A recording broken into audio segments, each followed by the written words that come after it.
Fast and furious হলিউডৰ আটাইতকৈ ডাঙৰ আৰু আটাইতকৈ সফল চিনেমাবোৰৰ মাজৰ এটা, য'ত এতিয়ালৈকে মুঠ 8খন চিনেমা আৰু এখন স্পিন অফ চিনেমা আছে আৰু গোটেইকেইখন চিনেমা একচন, কাৰ ৰেচিং, চুৰি আৰু স্পাই আদিৰে পৰিপূৰ্ণ।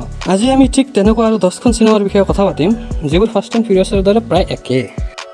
তো আহক আৰম্ভ কৰোঁ আজিৰ টপ 10 ভিডিঅ'।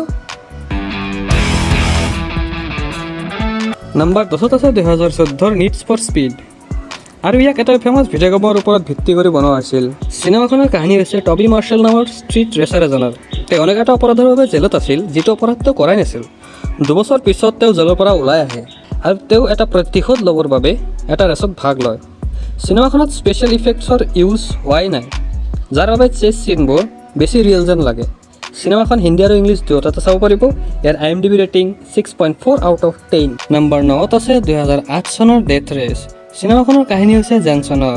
তেওঁ এনে এটা অপৰাধৰ বাবে যাৱজ্জীৱন কাৰাবাস কাটি আছিল, যিটো অপৰাধ তেওঁ কৰাই নাছিল। পিছলৈ তেওঁক এটা প্ৰাইভেট জেললৈ ট্ৰান্সফাৰ কৰা হয় আৰু তাৰে ৱাৰ্ডেনজনে তেওঁক এটা অফাৰ দিয়ে। তেওঁ এনে এটা ৰেচত ভাগ ল'ব লাগিব আৰু যদি তেওঁ জয়ী হয় তেওঁক মুক্তি কৰি দিয়া হ'ব। আৰু এইটো কোনো সাধাৰণ ৰেচ নাছিল।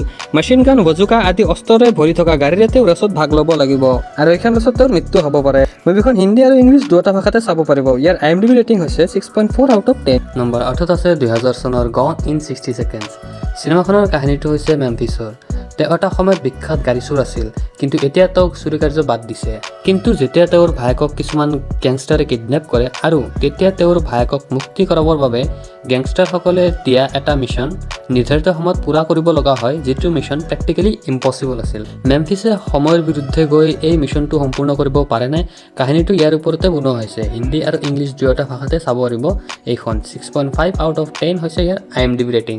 নম্বৰ 7ত আছে 2002 চনৰ দ্য ট্ৰান্সপৰ্টাৰ। চিনেমাখনৰ কাহিনী হৈছে ফ্ৰেংক মাৰ্টিনৰ। তেওঁ এজন চ'লজাৰ আছিল আৰু তেওঁ এতিয়া কোৰিয়াৰ ট্ৰান্সপৰ্টৰ কাম কৰে। তেওঁ নিজৰ ক্লায়েণ্টৰ যিকোনো পাৰ্চেল, সেইটো কিবা বস্তুৱে হওক বা মানুহে হওক, একো প্ৰশ্ন নোসোধাকৈ নিৰ্ধাৰিত সময়ত সঠিক টাইমত ভাল অৱস্থাত দি আহে আৰু ইয়াৰ বাবে তেওঁ বহুত বেছিকৈ পইচা লয়। আৰু তেওঁ ক্লায়েণ্টৰ পাৰ্চেল কেতিয়াও খুলি নাচায়।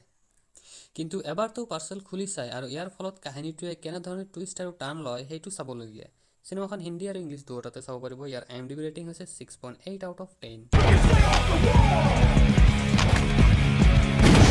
নম্বৰ 6ত আছে 2006 চনৰ দ্য ইটালিয়ান জব। এইখন এখন চুৰি আৰু একশ্যন চিনেমা। চাৰ্লি নামৰ মাষ্টাৰ মাইণ্ড এজনৰ কাহিনী এইটো। তেওঁ এটা বহুত ডাঙৰ চুৰি কৰাৰ বাবে পাৰফেক্ট প্লেন বনায় আৰু নিজৰ টীমৰ লগত লগ লাগি ভেনিছৰ পৰা বহু $মিলিয়ন সোণ চুৰি কৰে। কিন্তু তেওঁৰ এটা পাৰ্টনাৰে তেওঁক ঠগাই সকলোবোৰ সোণ লৈ পলাই যায়। তাৰ পিছত চাৰ্লিয়ে আগলৈ কি কৰে তাকলৈ কাহিনীটো আগবাঢ়ে। বলিউডৰ চিনেমা প্লেয়াৰ্ছখন ইয়াৰ ওপৰতে ভিত্তি কৰি বনোৱা হৈছে। মুভিখন হিন্দী আৰু ইংলিছ দুয়োটা ভাষাতে চাব পাৰিব। ইয়াৰ IMDb ৰেটিং হৈছে 6.8 আউট অফ 10। নম্বৰ 5ত আছে 1994ৰ স্পীড। এইখন one of the best action cinema.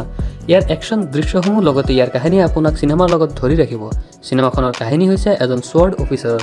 চলি থকা বাছ এখনৰ পৰা তেওঁ বাছৰ ভিতৰত থকা সকলো যাত্ৰীক উদ্ধাৰ কৰিব লাগে। ইয়াতে এটা টুইষ্ট আছে। বাছত এটা বোমা লগোৱা আছে। বাছৰ স্পীড 50 কিলোমিটাৰ/আৱাৰৰ তলত নামিলে বোমাটো বিস্ফোৰণ হ'ব। এক চলন্ত মৃত্যুবাহনৰ পৰা যাত্ৰীসকলক কেনেকৈ উদ্ধাৰ কৰে তাৰে কাহিনীক লৈ চিনেমাখন বনোৱা হৈছে। মুভিখন হিন্দী আৰু ইংলিছ দুয়োটা ভাষাতে চাব পাৰিব। ইয়াৰ IMDb rating 7.2 out of 10। Number 4ত আছে 2004 চনৰ কোলেট্ৰেল। চিনেমাখনত টম ক্ৰুজ এজন প্ৰফেচনেল হিটমেন থাকে আৰু তাৰ বিপৰীতে জেমি ফক্স এজন ইমানদাৰ টেক্সি ড্ৰাইভাৰ থাকে। এদিনাখন দুয়োজনৰে দেখা দেখি হয়। টমে জেমিক বহুতখিনি পইচা দি তাৰ টেক্সিটো গোটেই ৰাতিটোৰ বাবে ভাড়া কৰি লয় আৰু বেলেগ বেলেগ ঠাইত গৈ মানুহ মাৰিবলৈ আৰম্ভ কৰে। যেতিয়া জেমিয়ে গম পায় আৰু টমক বাধা দিবলৈ লয়, তাৰ পিছত কি হয় চিনেমাখন চাব পাৰিব। ইয়াৰ IMDb ৰেটিং 7.5 আউট অফ 10। ইয়াক আপুনি হিন্দী আৰু ইংলিছ দুয়োটা ভাষাতে চাব পাৰিব। নম্বৰ 3ত আছে 2017 চনৰ বেবী ড্ৰাইভাৰ। চিনেমাখনৰ কাহিনীটো হৈছে বেবী ৱৰ্ল্ডৰ বেষ্ট ড্ৰাইভাৰ। এটা সংগঠনৰ লগত থাকি অপৰাধমূলক কামত সহায় কৰে। পৰিস্থিতি যেনেকুৱাই নহওক কিয় বেবীয়ে সকলোকে বিপদৰ পৰা নিৰাপদে লৈ আহে। কাহিনীত টুইষ্ট তেতিয়া আহে যেতিয়া বেবী প্ৰেমত পৰে আৰু এই কামটো এৰিব খোজে। মুভি হিন্দী আৰু ইংলিছ দুয়োটা ভাষাতে উপলব্ধ। ইয়াৰ IMDb ৰেটিং 7.6 আউট অফ 10।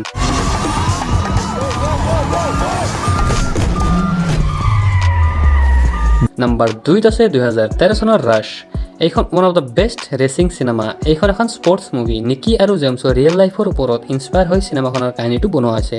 কাহিনীত দেখুওৱা হৈছে যে দুয়োজন দক্ষতাপূৰ্ণ ৰেচাৰ, কিন্তু তেওঁলোকৰ স্বভাৱ সম্পূৰ্ণ বিপৰীত আৰু তেওঁলোক পৰস্পৰৰ প্ৰতিদ্বন্দ্বী। তেওঁলোকে এই শত্ৰুতা কিমান ওপৰলৈ লৈ যায় সেয়া আপুনি চিনেমাখনত চাব পাৰিব। চিনেমাখন এখন চিনেমেটিক মাষ্টাৰপিচ। ইয়াৰ IMDb rating 8.1 out of 10। Number 1ত আছে মেড মেক্স ফিউৰি ৰোড। যদি আপুনি হাই লেভেলৰ একশ্যন, কাৰ ৰেচিং, মাৰামাৰি চাই ভাল পায় তেন্তে এইখন মুভি আপোনাৰ বাবে একদম পাৰফেক্ট। চিনেমাখনৰ বেকগ্ৰাউণ্ড মিউজিক আৰু কেতিয়াও পাহৰিব নোৱাৰা চিনেমেটিক এক্সপিৰিয়েঞ্চে আপোনাক বহা ঠাইৰ পৰা উঠিব নিদিব। চিনেমাৰ কাহিনী হৈছে বিশ্বযুদ্ধৰ পিছত ধ্বংসস্তূপত পৰিণত হোৱা পৃথিৱী, য'ত অলপ পানীৰ নিজৰা আছে। তাতে এটা গেঙে দখল কৰি লৈছিল। তেওঁলোকে মেক্সক বন্দী কৰি ৰাখিছিল। এদিনাখন মেক্স পলাই যায় আৰু তাৰ পিছত কি হয় সেইটো চাবলগীয়া। চিনেমাখন হিন্দী আৰু ইংলিছ দুয়োটা ভাষাতে চাব পাৰিব। ইয়াৰ IMDb ৰেটিং 8.1 আউট অফ 10। যদি ভিডিঅ'টো চাই ভাল পাইছে তেন্তে এটা লাইক কৰি দিব আৰু এনেধৰণৰ কণ্টেণ্ট আগলৈ পাই থাকিবৰ বাবে চেনেলটো ছাবস্ক্ৰাইব কৰি দিব আৰু শ্বেয়াৰ কৰি দিব। Thank U.